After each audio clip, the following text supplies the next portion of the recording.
Okay, welcome back to the Find Your 20 Coaching Insights Show. I'm your host, Mark Siebercroft. And if you're a business owner who's looking to have more focus, more profits, and more time, then I got to tell you, you're in the right place, because this is the show where I share coaching insights from coaching sessions that I've had with my clients, and also things I've learned in my own personal business to help you throw out the 80% that's holding you back in your business so that you can build a business that you actually love owning and a lifestyle you're excited about. But before we get started, I want to share with you today's featured resource, which is the same featured resource I had last week, and that's for good reason. It's the Focus, Profits, and Time for At-Home Entrepreneurs Facebook group. It's open now. It's live. We have people joining each day. I went live in there last week on a live stream. We're going to start doing those live streams every single week, exclusive content just for the members of that group, and it's absolutely free to join. If you're a person who works from home, you work where you live where you work, this is for you. We're going to be sharing strategies and tactics and tips to help you with the unique challenges that come from being an at-home entrepreneur. So if that's you, if you want to join that group, we would love to have you. Just go to findyour20.com/group invite to get your free invite and to join the group today. We would love to have you inside. And as always, you can find all of our recommended resources at findyour20.com/my best resources. All right, so today I have three things that I want to share with you. The first one is I want to encourage you to always upsell. Always offer something else to your prospects, to your customers, when you offer them anything. And this goes for free stuff and it goes for paid stuff. Either way, always upsell, because here's the thing. Never is somebody more excited about your information than the moment they buy something from you or the moment they opt in for your lead magnet. That is the moment when they are primed to want more information from you. I mean, think about it. Anytime you start a new hobby, you're massively excited about it. You read everything about it. You read it. You watch videos, you do all of these things because you're really excited. You have that motivation. And when somebody downloads something from you, when they get a free lead magnet, when somebody buys something from you, it's the same way. They're never going to be more excited to implement, to use, to utilize the things that you offer than they are at that moment. So always make sure you're upselling. So if they opt in for something free, make sure on the back end you offer them a low price product. Make sure you offer them an opportunity to attend a webinar. Make sure you offer them some opportunity to take a next step. If they bought something from you, same thing. You see this often. This is something that often happens in the online marketing space. But anytime somebody buys something, offer them an upsell. Offer them a way to get more of what they want, to get the next thing that they want. This is something that successful businesses have been doing since long before the internet. I mean, think about it. Here's the most popular, the most well-known upsell in the entire world. Are you ready? Would you like fries with that? How many of us have heard that? Would you like fries with that? That is an upsell. It's an upsell. That's all they're doing. We went to McDonald's to order a hamburger and they said, would you like fries with that? Would you like that in a meal?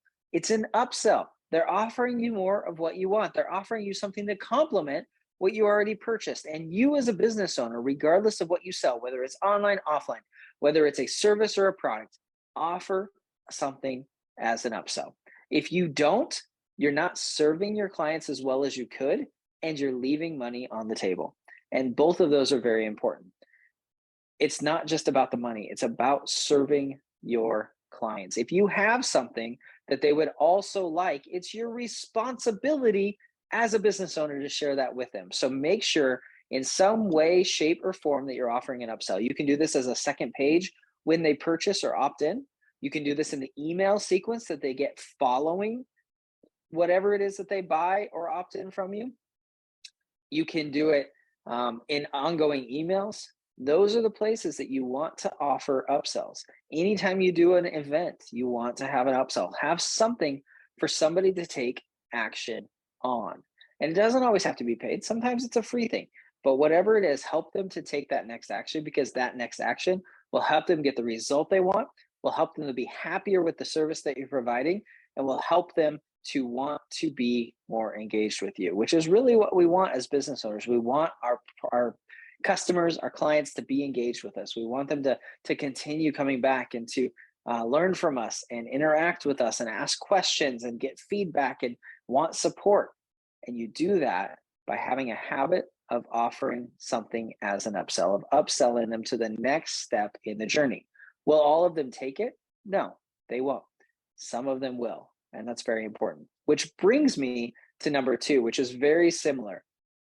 A lot of times we're scared to upsell something or offer something as an upsell because it's too early. Well, nobody's going to take it. They're going to need more information. One of the most important things about offering an upsell right when somebody buys isn't necessarily that they're going to purchase it. I know that doesn't make any sense, right? Like, what? Wait, hold on, Mark. Didn't you just say that offering them an upsell is so that they buy something, so we generate more revenue, so we give them the next thing? Yes, that is important. But here's the other key that most people don't think about. It's been said that it takes 7 interactions with a product or a service before somebody purchases. I think that's an arbitrary number. I think that's one of those statistics that's made up on a spot to prove a point. It doesn't really matter. Some people it's going to be 3, some people it's going to be 7, some people are never going to buy. But here's the thing. When they're more familiar, it's not a surprise and they can start processing it. So let's say that what's a good example? I'm trying to think of an example. Oh, here's an example. When you get my book, Find Your 20, there is an opportunity in that funnel, as soon as you purchase the book, to purchase a ticket to go to my Find Your 20 virtual retreat. It's an exclusive offer. It's not offered anywhere else. And some people take it and some people don't. And I honestly don't care. Now, all things being equal, yes, I would prefer them to take it, but not everybody's going to take it. And that's okay, because what happens is now people know that I have a retreat. Now people know that I have a retreat coming up in October. They know that there's an opportunity to purchase a ticket for that retreat. So now when I start promoting it later on, and I'm going to be promoting that very soon to my email list, everyone will have already heard about it. It's not something new. They don't have to say, gee, I didn't know Mark had a retreat. Is that interesting? Do I want to be interested in that? Is that something I want to do? They don't have to think about any of that because they've already been thinking about it. They already know they have a retreat. They've already said, yeah, that might be a really cool thing to go to. Or they've said, yeah, it's not really for me. But either way, they know about it. They've heard about it. It's not a new concept. And a lot of times for people to make a decision, they have to get comfortable with the concept. They have to get comfortable with the idea of purchasing and owning and being a part of whatever it is that they are getting. And so if you can help them in that initial interaction to let them know, hey, I have a retreat coming up. I have retreats. I do retreats. Then they're going to be more likely to take advantage of it later when they're ready. It allows them on their time frame to take that next step, even if they don't take it right then. So yes, it's important. And yes, you want people to take it. But the second tip today, the second strategy is understanding and knowing that the reason you're doing it is so that people know that you have that offering. Even if they don't take it now, it's in the back of their mind. They've already gone from I've talked in a previous episode about taking buyers from a 1 to a 10, and you have to get them to a 10 in order for them to buy. Well, just by them knowing about it, you've taken them from a 0 or a 1 to a 2 or a 3. And they're that much closer to being able to make that decision for themselves. And tip number 3, I had a conversation with a client recently, and she told me, she said, I need your help figuring out what my secret sauce is, my secret sauce. What makes me different? What makes me unique from everyone else that does what I do? And I wanted to share with you some of the questions that I asked her in order to get to that decision, to get to understanding what her secret sauce was.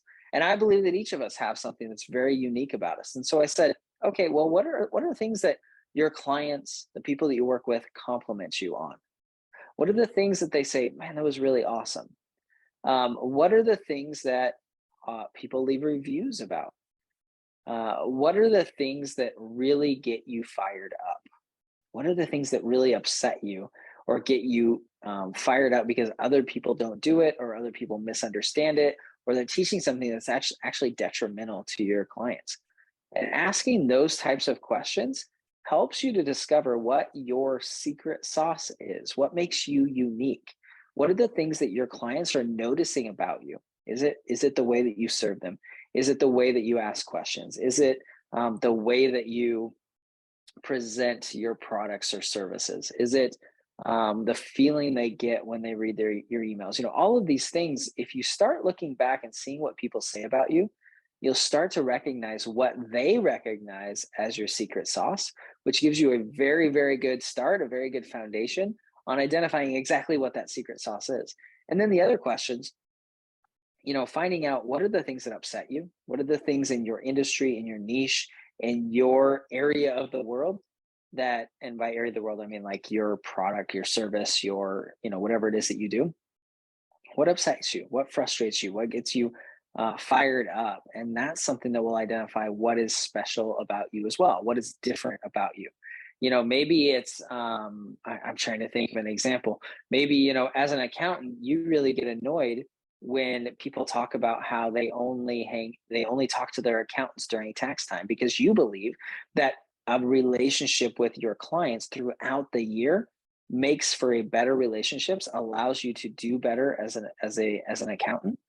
And that is part of your secret sauce. Part of your secret sauce is that you want a year-long relationship with your clients. You want to interact with them outside of tax season so that you can help them prepare so you can help them to be ready for tax season, so you can help them minimize their tax risk, their tax exposure. That could be your secret sauce. And the other thing is, what are the things that you see in your industry that is actually detrimental to your clients? It's actually detrimental to the people that are utilizing that product or service. And that's similar to the thing that gets you frustrated. But when you recognize those things, that's where you can be different. That's where you can have a special sauce, because you're saying everybody else does this and it actually is harmful. Therefore, we do this. And that helps you identify that secret sauce. And it's a good process to go through for all of us, is identifying what makes us unique. What do people see in us? Why do people come to us instead of somebody else? And identifying those things is really, really valuable and can be extremely helpful for you as a business owner in marketing yourself and interacting with people, being able to share why you are who you are and why you're the right person for them or not the right person. And that's just as important as identifying why you may not be the right person, because you don't want the wrong client. You don't want the wrong customer, because they can be a pain in the rear. So as a recap, always upsell. Make sure you're always upselling. Make sure that you're letting people know what you do immediately so that they can begin thinking about it and they can be more prepared to take advantage of it later on. And number 3, how to discover your secret sauce. The questions you can ask yourself to identify exactly what is special about you and how you can best help your clients. So thanks for listening. Thank you for being here today. And if you haven't, make sure you grab a copy of my book, Find Your 20, by going to findyour20.com/grab your copy. I'll send it to you free of charge. Just cover the shipping and handling. We'll get it to you ASAP. You can start reading it. I think you're really going to like it. It's really good. I really enjoyed writing it. I really enjoyed the process, and I enjoy hearing how people are responding to it. And I also encourage you to make sure that if you are an at-home entrepreneur, that you join us in the Focus, Profits, and Time for At-Home Entrepreneurs Facebook group by going to findyour20.com/group invite to get your free invite into that group. We do some really cool things. There's exclusive trainings that nobody else gets. There's giveaways. I gave away something this last week. Well, I'm in the middle of giving it away. So if you join now, you can have that opportunity to maybe win that as well. And if you know somebody who has a podcast or a show that you think I'd be a good fit on, or if you have a podcast or a show that you think that I could share Find Your 20 with your audience, please reach out to me at mark@findyour20.com. Let's get that scheduled. I would love to share with your audience. I would love to share with the audience of anybody you know who would be a good fit for this. And as always, get out there and chase your 20.